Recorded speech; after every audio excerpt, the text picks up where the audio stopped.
যিখন প্ৰতিযোগিতাত অৱতীৰ্ণ হৈ ৰিয়ানে যিদৰে দুৰ্দান্ত বলিং কৰিলে বেটিং কৰিলে সেই প্ৰদৰ্শনত আজি মন্ত্ৰমুগ্ধ হৈছে দেশৰ লগতে বিশ্বৰ কোটি কোটি অনুৰাগী আৰু যি প্ৰতিযোগিতাখনত ৰিয়ান পৰাগৰ যি বেটিং কৌশল সেই কৌশলে সকলোকে দৃষ্টিনন্দনে তেখেতে বেটিং কৰিছে আৰু সেই বেটিঙৰ বলত তেখেতে মাত্ৰ 5 ৰান কৰিবলৈ থাকিলে শতক ৰান অৰ্জন কৰিবলৈ কিন্তু তেখেতে 45টা বলতে 95 ৰান সংগ্ৰহ কৰি যি অদমনীয় প্ৰদৰ্শন কৰিলে কেকেআৰৰ বিৰুদ্ধে সেই প্ৰদৰ্শনে ইতিমধ্যে ব্যাপক চৰ্চা লাভ কৰিছে আৰু ক্ৰিকেট কমেণ্টৰসকলে ইতিমধ্যে প্ৰশংসাৰে উপচাই পেলাইছে ৰিয়ান পৰাগক আৰু IPLত এক বিশেষ ইতিহাস ৰচনা কৰিছে একেৰাহে 6টা বলত 6টা 6 কোবাই তেখেতে যি ইতিহাস ৰচনা কৰিছে সেই ইতিহাসৰ পূৰ্বে তেখেতে একেটা শাৰীতে নিজৰ নাম খুদিত কৰিবলৈ সক্ষম হৈছে পূৰ্বে এই অভিলেখ কৰিছিল ক্ৰিকেটাৰ যুৱৰাজ সিং আৰু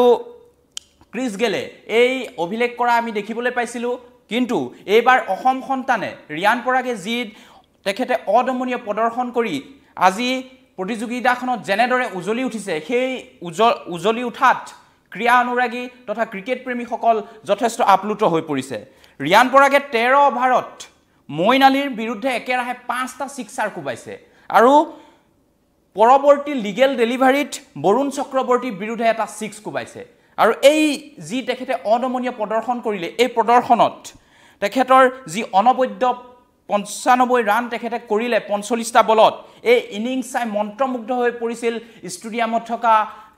দৰ্শকসকল আৰু দৰ্শকসকলে তেখেতে যেতিয়াই অৰ্ধশতক কৰিলে সেই অৰ্ধশতক কৰাৰ পিছত তেখেতক উষ্ম আদৰণি জনাইছে পৰৱৰ্তী সময়ত যিদৰে তেখেতে বেটিং কৰি গ'ল সেই বেটিঙৰ তেখেতে এনেকুৱা সময়ত বেটিং কৰিবলৈ আহিছিল ৰিয়ান পৰাগ 71 অভাৰত 5 ৰান 71 অভাৰত 5টা উইকেট পতন হৈ গৈছিল কিন্তু তাৰ সেই পতনৰ তেখেতে ধাৰাবাহিকতা ৰক্ষা কৰি যিদৰে তেখেতে ভাৰতীয় তেখেতে আৰ দলটোক কেকেআৰৰ বিৰুদ্ধে অৱতীৰ্ণ কৰিবলৈ সক্ষম হৈছে সেয়া নিশ্চয় প্ৰশংসনীয় আৰু তেখেতে 8টা টোটেল 8টা তেখেতৰ যিটো বিস্ফোৰক ইনিংছ আছিল টোটেল 8টা 6 কোবাইছে 4টা বাউণ্ডেৰীৰে তেখেতে 95 ৰান সংগ্ৰহ কৰিছে আৰু তেখেতৰ এই সফলতা বা তেখেতৰ যি বেটিং কৌশল দিনক দিনে প্ৰশংসনীয় হৈ আছে আমি দেখিছো যে আৰৰ এবাৰ অধিনায়কত্বৰ দায়িত্বও পালন কৰিছিল ৰিয়ান পৰাগে গুৱাহাটীত আমাৰ যি কেইখন হোম মেচ অনুষ্ঠিত হৈছিল সেই কেইখনত তেখেতে নিজৰ অধিনায়কত্বৰ যি কৌশল সেয়া প্ৰয়োগ কৰা দেখিছো আমি তেখেতে সফলতাও লাভ কৰিছে যদিও পৰাজয় বৰণ কৰিছে কিন্তু তেখেতে সফলতাও লাভ কৰি আহিছে ক্ৰমান্বয়ে আৰু ক্ৰিকেট ইতিহাসত অসমৰ লগতে ভাৰতৰ যি ইণ্ডিয়ান টিমত তেখেতে নিজৰ নাম ইতিমধ্যে খুদিত কৰিছে কিন্তু তেখেতৰ যি প্ৰদৰ্শন দিনক দিনে উন্নত মানদণ্ডৰ হ'বলৈ ধৰিছে আৰু সেই উন্নত মানদণ্ডৰ ফলত ক্ৰিকেট অনুৰাগীসকলৰ আৰু অসমৰ বিশেষকৈ আমাৰ অসমৰ পৰা তেখেতে যেহেতু প্ৰতিনিধিত্ব কৰিছে ৰাজ্যখনক অসমবাসীক তেখেতে গৌৰৱান্বিত কৰাৰ সুযোগ দিছে ক্ৰিকেট ইতিহাসত আজি যিটো তেখেতৰ বিস্ফোৰক ইনিংছ সেই ইনিংছে তেখেতক যিটো তেখেতৰ অদমনীয় প্ৰদৰ্শন সেয়া সঁচাই আপ্লুত হৈ পৰিছে ক্ৰিকেট অনুৰাগীসকল আৰু আমি দেখিছো যে কিছু তেখেতে সমালোচকসকলক কিন্তু যোগ্য প্ৰত্যুত্তৰো দিছে কিয়নো ৰিয়ান পৰাগক সমালোচনাৰে ঠকা সৰকা কৰি দিয়া হৈছিল এসময়ত যিদৰে তেখেতে কোনোবাখন খেলত হয়তো তেখেতৰ প্ৰদৰ্শন কেতিয়াবা আশানুৰূপ হোৱা নাছিল কিন্তু তাৰ পিছত যিদৰে তেখেতে নিজক নিজে তেখেতে মুভমেন্ট কৰিছে তেখেতক নিজে নিজৰ খেলৰ যিদৰে তেখেতে কৌশলসমূহ আয়ত্ত কৰিছে নতুন কৌশল আয়ত্ত কৰি বেটিঙৰ যিসমূহ পদ্ধতি তেখেতে নিজৰ মন স্থিৰ কৰি খেলত অৱতীৰ্ণ হৈছে আৰু খেলত অৱতীৰ্ণ হোৱাৰ পিছত যিদৰে সফলতা লাভ কৰিছে এই সফলতাত তেখেতে আজি এই ইনিংছটো খেলিবলৈ সক্ষম হৈছে আৰু তেখেতক অনাগত দিনত তেখেতৰ যি প্ৰদৰ্শন আছে সেই প্ৰদৰ্শনে অসমবাসীৰ লগতে ভাৰত বিশ্বৰ ক্ৰিকেটত তেখেতৰ নাম খুদিত কৰিবলৈ সকলোৱে আশা ৰাখিছে এইবাৰ যদিও প্লে অফৰ তালিকাৰ পৰা আৰ বাহিৰ হৈছে কিন্তু তেখেতে ৰিয়ান পৰাগে অসমৰ হৈ তথা আৰ দলটোক যিদৰে নেতৃত্ব দিছে বা তেখেতে ফ্ৰণ্ট লাইনৰ পৰা যেনে ধৰণে বেটিং বলেৰে দলটোক একবদ্ধ কৰি পেলাই বিৰোধী দলৰ বিৰুদ্ধে যিদৰে অৱতীৰ্ণ হৈছে সেইটো এটা নিশ্চয় প্ৰশংসনীয় আৰু অনাগত IPLৰ সিজনত আমি দেখিম যে ৰিয়ান পৰাগে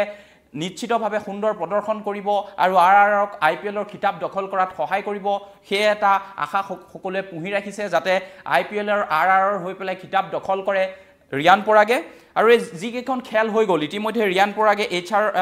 ছানৰাইজাৰ্ছ হায়দৰাবাদৰ বিৰুদ্ধে 4 ৰান কৰিছিল, KKRৰ বিৰুদ্ধে পূৰ্বৰ খেলখনত 25 ৰান কৰিছিল, CSKৰ বিৰুদ্ধে 37 ৰান কৰিছিল, পাঞ্জাৱ কিংছৰ বিৰুদ্ধে 43 ৰান কৰিছিল, গুজৰাট টাইটান্ছৰ বিৰুদ্ধে 26 ৰান, RCBৰ বিৰুদ্ধে 30 ৰান কৰিছিল, দিল্লীৰ বিৰুদ্ধে 8 ৰান কৰিছিল, LSGৰ বিৰুদ্ধে 39 ৰান কৰিছিল, RCBৰ বিৰুদ্ধে 22 ৰান কৰিছিল, গুজৰাটৰ বিৰুদ্ধে পুনৰ 32 ৰান অপৰাজয় আছিল,